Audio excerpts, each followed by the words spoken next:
পুৰুষক জুবলিৰ সৈতে গান গাই থকা সময়তো জুবিন দাই কৰিছিল এটা আচৰিত কাম এইবাৰ জুবলিয়ে জুবিন দাৰ সৈতে প্ৰথমবাৰ মঞ্চ অনুষ্ঠান কৰিছিল বঙাইগাঁৱত অনুষ্ঠান শেষ হোৱাৰ পিছতেই তেওঁলোক শুবলৈ গ'ল কিন্তু আয়োজক কমিটি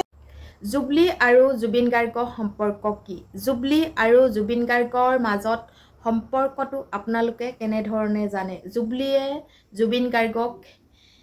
কিমান ভাল পাইছিল আৰু জুবলিয়েও জুবিন গাৰ্গক কিমান ভাল পাইছিল সকলোৱে হয়তো এই কথাষাৰ নকলেও গম পায় হেহে মই আপোনালোকৰ মাজলৈ এই ভিডিওটো আগবঢ়াই আনিছো বলকচোন তেন্তে ভিডিওটো মাজলৈ নাকি পুৰুষক জুবলিৰ সৈতে গান গাই থকা সময়তো জুবিন দাই কৰিছিল এটা আচৰিত কাম এইবাৰ জুবলিয়ে জুবিন দাৰ সৈতে প্ৰথমবাৰ মঞ্চ অনুষ্ঠান কৰিছিল বঙাইগাঁৱত অনুষ্ঠান শেষ হোৱাৰ পিছতেই তেওঁলোক শুবলৈ গ'ল কিন্তু আয়োজক কমিটিয়ে মহিলা শিল্পী যাব বুলি জনা নাছিল সেই সকলোকে এটা ঘৰতে শুবলৈ দিছিল কেৱল জুবিন গাৰ্গৰ বাবে আছিল এটা আছুতীয়া কোঠা কিন্তু সকলো ৰুমত সোমোৱাৰ পিছত জুবলি বিভূতিত পৰিল তেতিয়া জুবিন দাই জুবলিৰ বাবে এৰি দিলে নিজৰ ৰুম একমাত্ৰ কোঠাটোত জুবলিক শুবলৈ দি তেওঁ অন্তৰ্ধান হল সেই নিশা জুবিন দা ক'ত আছিল জুবলিয়ে নাজানিলে পিছতে জুবলিয়ে জানিলে তেওঁক অকলে শুবলৈ দি জুবিন দাই ড্ৰাইভাৰৰ সৈতে ৰাত্ৰি যাপন কৰিলে চালকজনৰ সৈতে গাড়ীতে শুই থাকিল জুবিন গাৰ্গ সহশিল্পীৰ কষ্টৰ কথা ইমান চিন্তা কৰা সেইজন জুবিন গাৰ্গৰ চৰিত্ৰ হনন কৰিবলৈ অমৃত প্ৰভা মহন্তই কুণ্ঠাবোধ নকৰিলে যিজন ব্যক্তিৰ বাবে পৰিচয় অৰ্জন কৰিছিল তেওঁক এই অমৃত প্ৰভাই মৃত্যুৰ পিছতো অপমান কৰিলে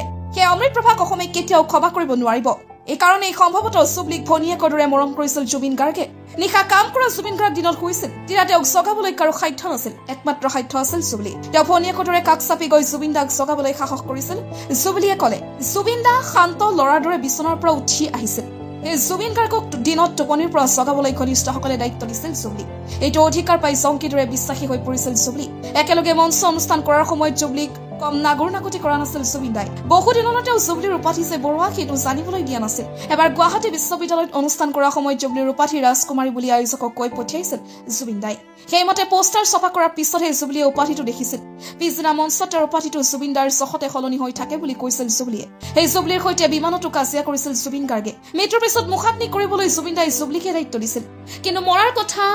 কৈ থকা বাবে জুবিন দাৰ সৈতে খকা খুন্দা লাগিছিল জুবলিৰ পিছে জুবলিয়ে তেওঁৰ মুখাগ্নি কৰাৰ সুযোগ নাপালে সেইজন জুবিন দাৰ মৃত্যুৰ পিছত অসমীয়াই ৰাজনীতি কৰি আছে নিৰ্লজ্জৰ দৰে এইবাৰ সমাধি ক্ষেত্ৰৰ অধিকাৰক কেন্দ্ৰ কৰি কাজিয়া কৰিছে আমি কিমান নিষ্কৃষ্ট সেইটো উদঙাই দিছে জুবিন গাৰ্গে নিশ্চয় এই ভিডিওটো চাই গম পালে যে জুবলি আৰু জুবিন গাৰ্গৰ মাজত সম্পৰ্ক কি আছিল আৰু বহু লোকে এতিয়া সঁচাকৈ জুবিন গাৰ্গক লৈ টকা ঘটা বা টকা উপাৰ্জন কৰিবলৈ চেষ্টা কৰিছে এই অমৃত প্ৰভা নেকি সেইগৰাকীৰ কথা আপোনালোকে নিশ্চয় শুনিলে আচলতে কিছুমান নিজৰ দুখ ঢাকিবৰ বাবে আনৰ চৰিত্ৰৰ ওপৰত দাগ লগোৱা এচাম মানুহ আছে এই পৃথিৱীত